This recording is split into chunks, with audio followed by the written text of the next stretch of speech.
Good to see you, Gopal. Hello, Ben. How are you? All good? All good, all good. Uh, Sorry, we started a little late. John had trouble getting in.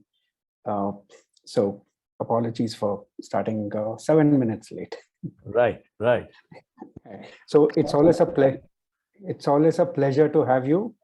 Uh, I think at BBLF we had you, and that was one of the cracker of a session, and really great to have you here. Welcome to Green Literature Festival. Thank you. Is this the first time anybody is running a Green Literature Festival? Yes, it is India's first. Yeah, so this is your solo session, so I'm not going to take much of your time. Just tell the audience, introduce you very briefly, that you have written 17 books, and one of them is connects to nature. And I heard this, you say this at BBLF, so I jumped at the opportunity of inviting you to this. And the name of that book is The Case of the Bonsai Manager, Lessons for Managers on Intuition.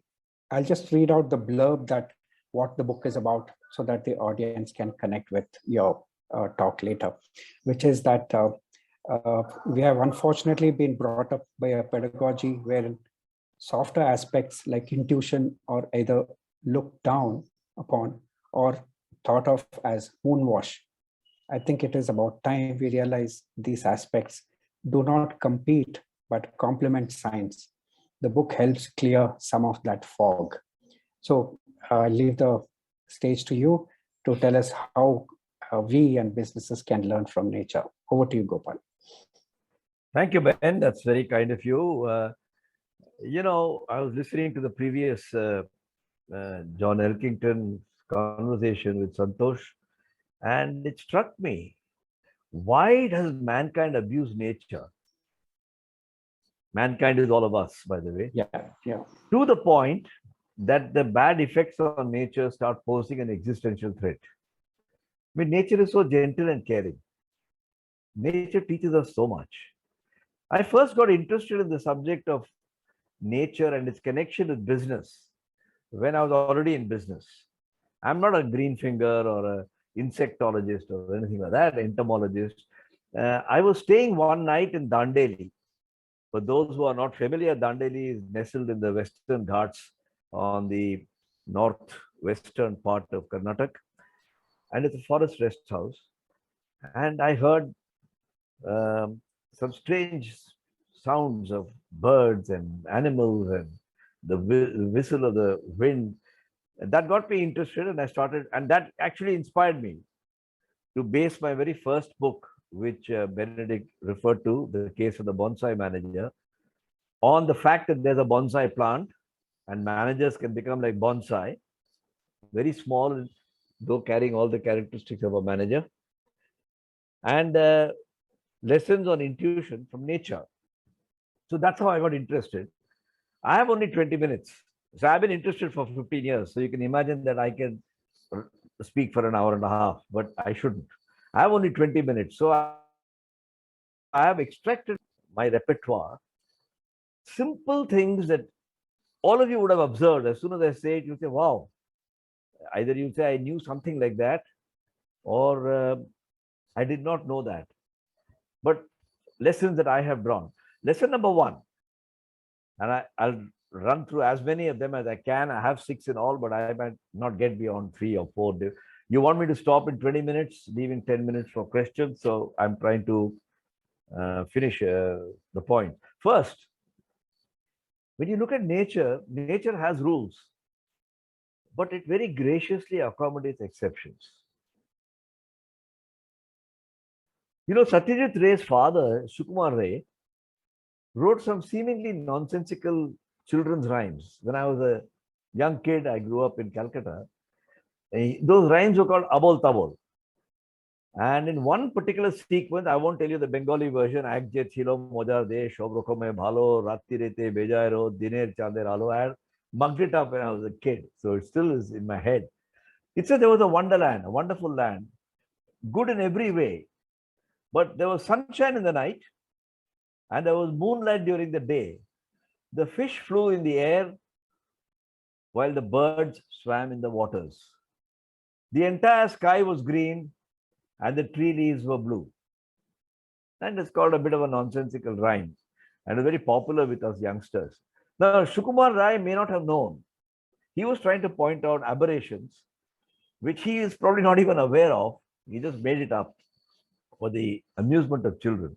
That nature has rules. The sun shines in the day, the moon shines in the night, that there is sunshine in the day, that there is fish swim in the water and birds fly in the air. But the reverse could also happen. And since he's not there, I have done some research on this and I found the following. In Barbados, okay, there is a fish. It's got the name Exocotida. Exocotida are fish that fly in the air. So Sukumar Rai wasn't purely imagination, and I don't think he knew about Barbados. It is in the southern hemisphere, Latin America, you will find that there are birds that swim. The penguin is a good example. And many of you would have seen the story of the penguin on Netflix and so on. Norway has sunshine in the night. Now we call it the land of the rising sun. And there are many places, including in India, where you get moonlight during the daytime. That's due to the orbit of the moon and the sun going in a particular way. So the lesson I've taken out of this is nature does have rules, but it also accommodates exceptions. Why can't managers learn this? Why do they have such a tough time? Rules are rules and exceptions can't be tolerated. So that's my first lesson, that from nature, it's reminding you all the time that the ability to have rules and yet accept exceptions is very important. I drew a second lesson from nature. Nature prods you to complete unfinished tasks. If you finish a task, it's like a paper you have finished dealing with, it goes into the file. It goes into what is called the long-term memory of your mind, but it's a short-term task which is not yet done. It goes into the short-term memory. And nature does this in your brain in the way that I just described. This was discovered by Bluma Zygarnik. Bluma Zygarnik was a Russian psychologist in the 20s or 30s. And she observed what all of us have observed, but never thought about after that. When you go in a train, Deccan Queen between Bombay and Pune, or Blue Mountain Express between Chennai and Coimbatore, there are waiters who are serving you breakfast. They always remember what is the bill to whom. They will come and tell you without a piece of paper in their hand, 22 rupees or 36 rupees, as the case may be. And she was very struck by the fact that waiters in Moscow restaurants in the 20s and 30s seemed to always remember those who had not paid their bills, and she ignored people who had paid their bills. This caused her to undertake research. She's a psychologist, and she found this explanation in long-term memory and short-term memory. And the reason why this happens is in the waiter's brain, the unfinished bill, the unfinished task, the unpaid bill sits in the short-term memory. And those that have completed, it's like a finished, you ticked it off, it goes into the file and it's forgotten. And this you find in nature also. You know, pigeons are known for a long time to carry mail. I mean, Kalidasa Shakuntalam is exactly on that, pigeons flying. Reuters was founded on the basis of pigeons carrying mail in Belgium before the Morse code and so on came. How does a pigeon do it? Why does the pigeon have a sense of space and time? And they found that the pigeon's ear can pick up subsonic sound. Subsonic means it's less than 40 cycles per second. Human hearing begins at 40 cycles per second.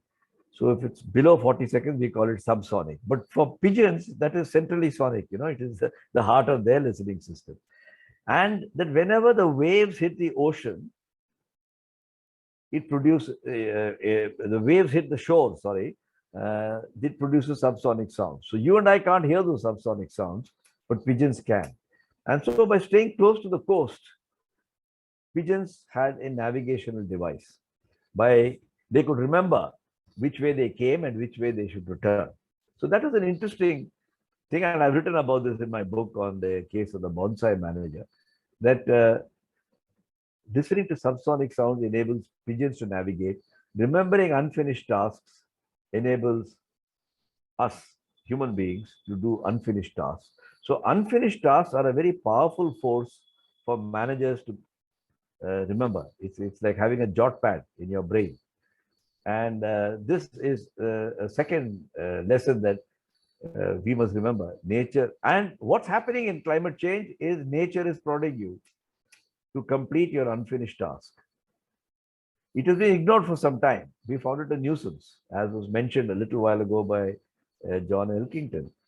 But now it is ringing loud in your ears that this is not a task that you can ignore. You have to deal with it. We are not terribly sure how to deal with it, but this is a paper that is still doing the rounds in the office of your brain.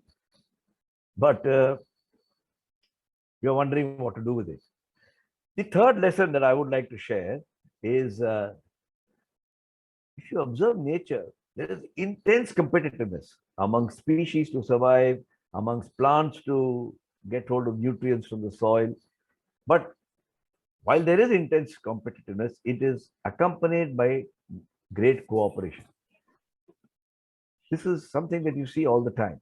If you see a public life, not only in India, but in the US or UK and many other countries, there is intense competitiveness amongst political parties, but unfortunately, there is not sufficient cooperation amongst political parties. If you look at Glasgow and what happened there was intense competitiveness. Everybody said the right things, but there was lack of sufficient cooperation. That is the future of mankind. Now, the world, all societies are getting increasingly competitive. This is not a commentary on one country or another. But nature encourages cooperation, and that is written by Marcus Aurelius. Now, Marcus Aurelius was one of the last great Roman emperors back in 161 AD. And apart from being a good emperor, he was also a good philosopher.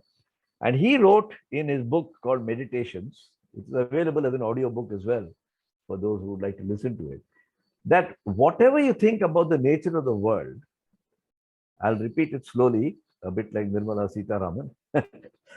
Whatever you think about the nature of the world and your own nature, howsoever you might relate to the world, whatever proportion of it you make up, you are part of nature. You're not separate from nature. No one can prevent you from speaking and acting in harmony with nature. Today, tomorrow, always. And yet our behavior has been different from that. So let me give you another little study about two garden birds, which also appears in my book, The Case of the Bonsai Manager, about how we are all part of nature. You know, there are two garden birds. One is called the blue jay and one is called the red robin. They are both belonging to the crow family. They are both about the size of a standard black crow that we see. And they are migratory birds. Both of them come to the English gardens in July, August, September. And you know how the English are. They love their summer. They love to sit in their garden after working on it in the morning. And they love to see the blue jay and the red robin come to their garden. Now, around 1900, some study was published by, I presume, an ornithologist or a biologist, which analyzed these two birds and came to the conclusion that they are about, that they're all cousins of the crow, genetically speaking, and that they're about the same size and height and weight. Their favorite food was to sit on the metal rim of the milk cans. In those days, in Britain, milk from the farm used to go in milk cans, much like it happens in UP and Bihar even today. And the cream would come to the top and they would sit on the edge and peck at the cream. So they got very rich nutrient, like eating pure ghee in Punjab or Gujarat. And their anatomy adjusted to that and they grew in their size from 1901 till 1945. They were about the same. They've grown, both of them, but both of them are about the same size, thanks to the common partaking of the cream on the top of the aluminum can. Something dramatically changed in 1945. And that is that from 1945 till 1980, when they did the next study, the blue jay was seen to have a much better constitution. It was slightly bigger in size, and its digestive system has adapted. The red robin continued to be the same way it was in 1945 and before 1945. So the question arose, how come these two have diverged? What has made them diverge all of a sudden? And they found the answer, or at least a hypothesis, in the fact that around 1945, Britain switched to distributing milk in bottles, glass bottles, with an aluminum foil cap, because pasteurization as an industrial process had been accepted in many parts of Britain. And now these two birds, both cousins in a sense, had a dilemma. There was no metal rim to sit on. There was no open topped cream to be pecked at. And there was this little round thing on a bottle.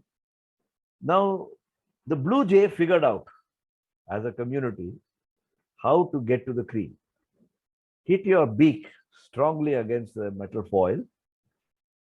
It will puncture a hole, dip in, and pick up the cream. What it did with that knowledge, being a very social bird, it passed the knowledge around. It transmitted that innovation to its community. And blue jays are, very sociable looking animals, at least to a human ear. They twitter to each other all the time, almost like people on a picnic together. And so the blue jays all got to have the cream. Now the red robin is a very territorial bird. My turf, it's my department. When the red robin found that he could do the same thing, he said, don't tell anybody else. He would not share the information. And therefore, fewer red robins figured it out compared to the blue jays. So as a group, the blue jays benefited through cooperation. The red robin suffered, if I may use that word, comparatively, due to intensity of competition. And this also I found to be an interesting sort of lesson on how, while nature does have a great deal of competitive intensity, it also promotes a great deal of cooperation. The fourth lesson I want to share with you is that, nature values adaptability rather than size.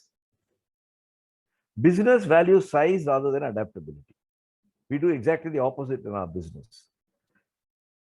In the business world, managers are obsessive because they pursue growth for the sake of growth, often without considering the side effects or the consequences.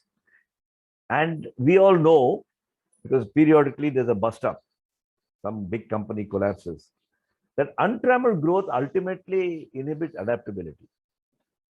I mean, in the animal world, you see it in the dinosaur, you see it in the dodo and many of the extinct species. The unabated and irrational obsession, for example, in some of our startups, not all of them, by the way, but some of them, with valuation, may prove to be their biggest undoing. Because it seems the mantra is, pump up your valuation as fast as you can, make your money, and then we'll see the rest later. Let me take some examples from nature. If you watch wildlife occasionally on National Geographic or one of the channels, you'll find that the cheetah is a very superb hunter. And it's a superb hunter principally because of its adaptability, not because of its size. It is not the largest of those four-pawed animals. It is the fastest among mammals. There's no other mammal which can move as fast as a cheetah. It can go from 0 to 100 kilometers in 3 seconds. That's faster than a Jaguar car, by the way. A Jaguar car, if my memory serves me right, takes about 6 seconds. There may be newer engines that have come up recently, but that's the last I remember. So a cheetah can accelerate faster than a Jaguar car, but probably slower than a racing car. But even while it runs so fast accelerates so fast because its prey can turn around and is far more adaptable, usually smaller in size. The cheetah has also adapted. The cheetah is able to turn around. It's got a short turning cycle, to use the turning circle, to use the automotive terminology. And because it can run fast and also change direction very fast, the cheetah is probably the most successful hunter amongst the mammals. Now, companies can also learn, because we think that growing big, when you move fast, you must be small. That's not necessarily true. You can move fast, but you can also be big, like the cheetah. And I think nature teaches you that lesson, but doesn't tell you how to do it in your company. That's for you to figure out. Companies tend to build up large structures, bones, as I call it, rigid structures. And periodically they have delayering and all that sort of stuff. But you look at the octopus. We think of the octopus as a very, very intelligent animal. It's got a small head and it's got 8 arms on all sides.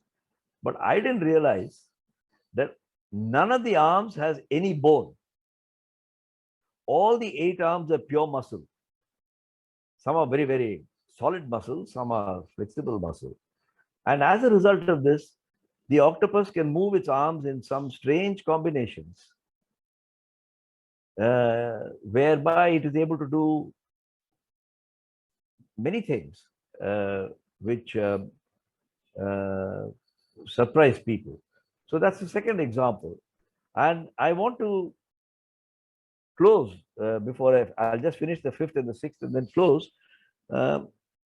Nature demands of its species that they return what they consume.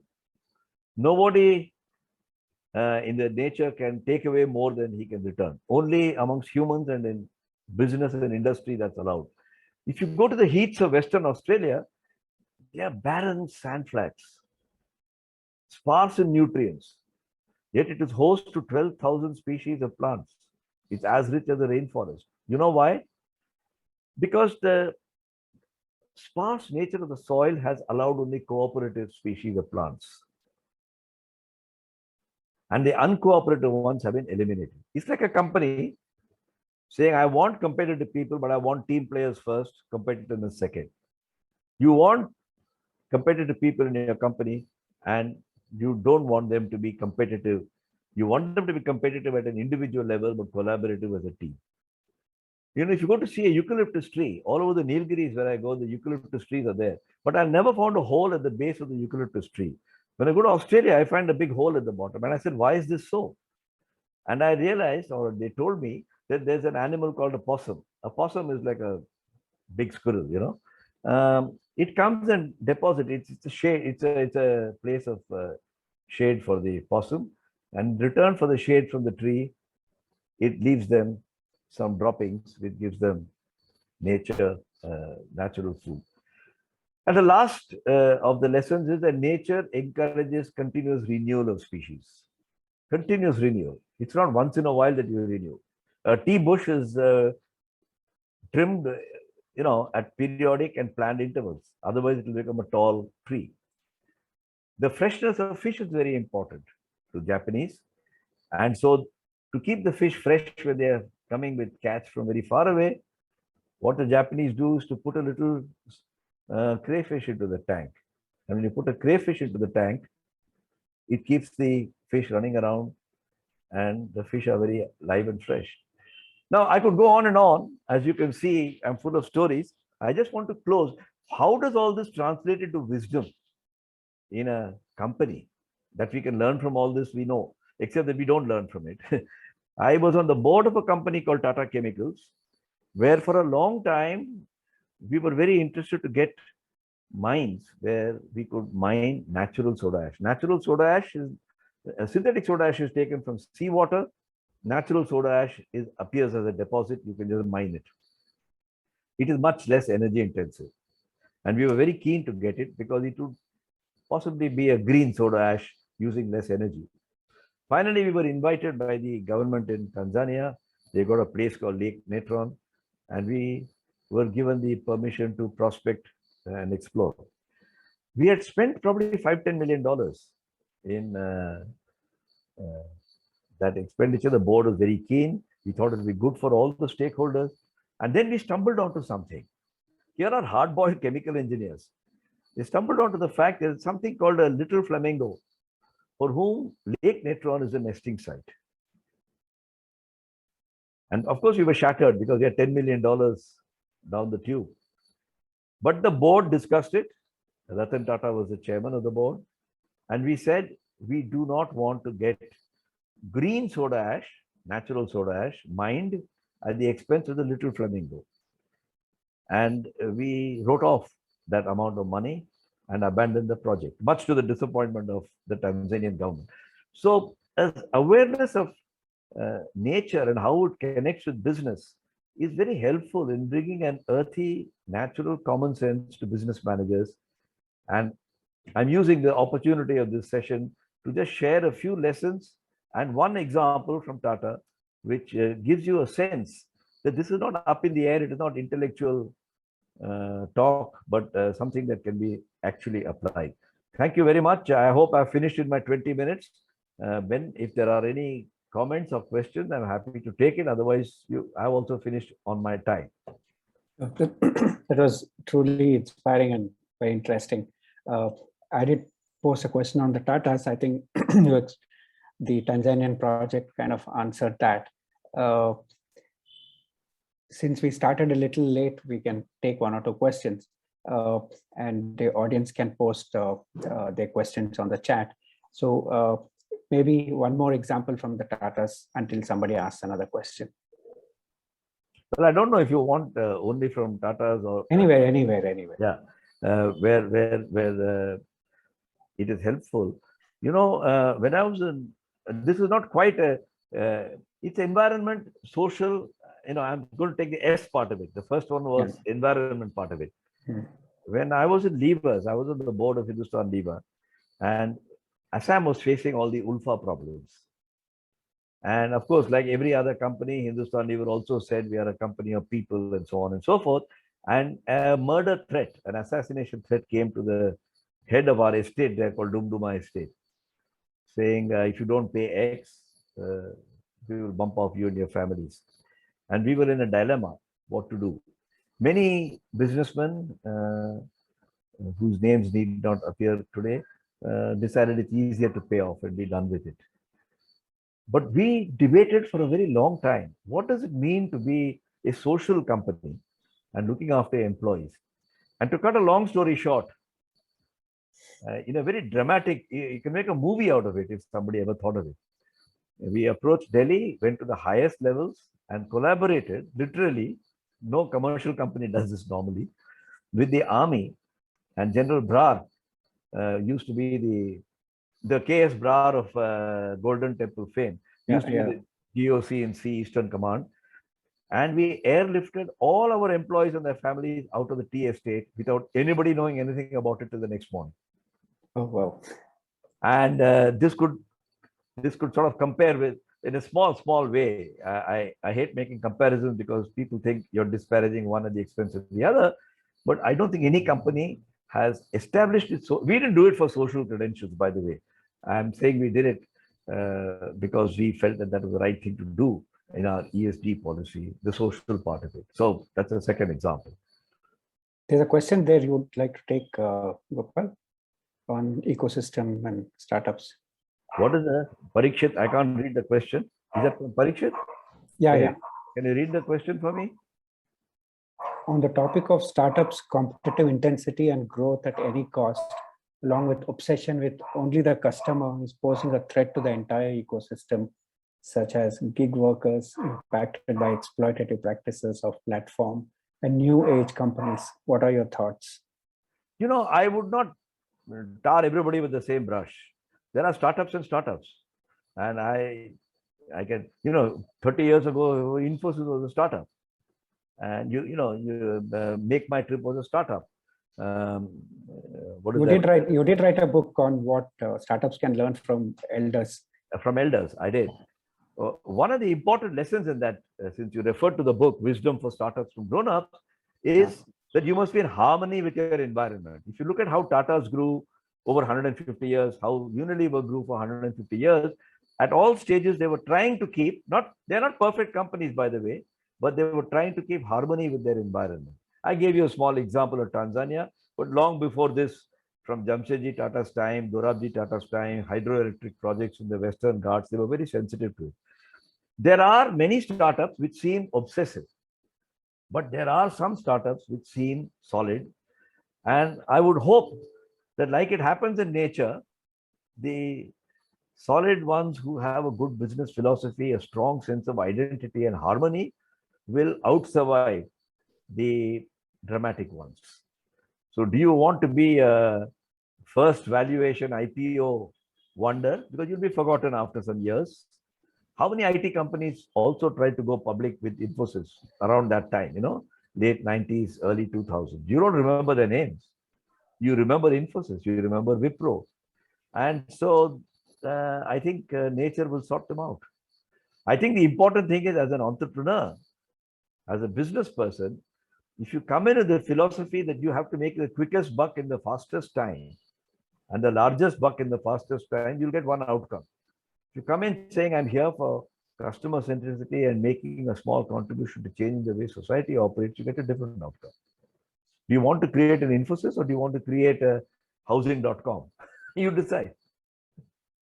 So do you intend doing a sequel to this book? Because you must have learned a lot in the last, since you wrote that in 2009. Ben, I'd love to do it, but I am 76 and I've done 17 books and I'm taking a breather right now. Okay. So all the best. All the best. Thank Enjoy your, I don't want to call it retirement because you're still active Yes. in a lot of writing. So thanks a lot, Gopal, for this and giving I want to thank you for A, hosting a Green Lit Fest, and B, allowing me to come and say that you don't have to be an evangelist who's written for 35 years on green. You can even use your common sense, and that's all I'm trying to illustrate through my session. Thank you very much. Thank you. Thanks a lot. Okay, bye. Bye. Bye. Bye.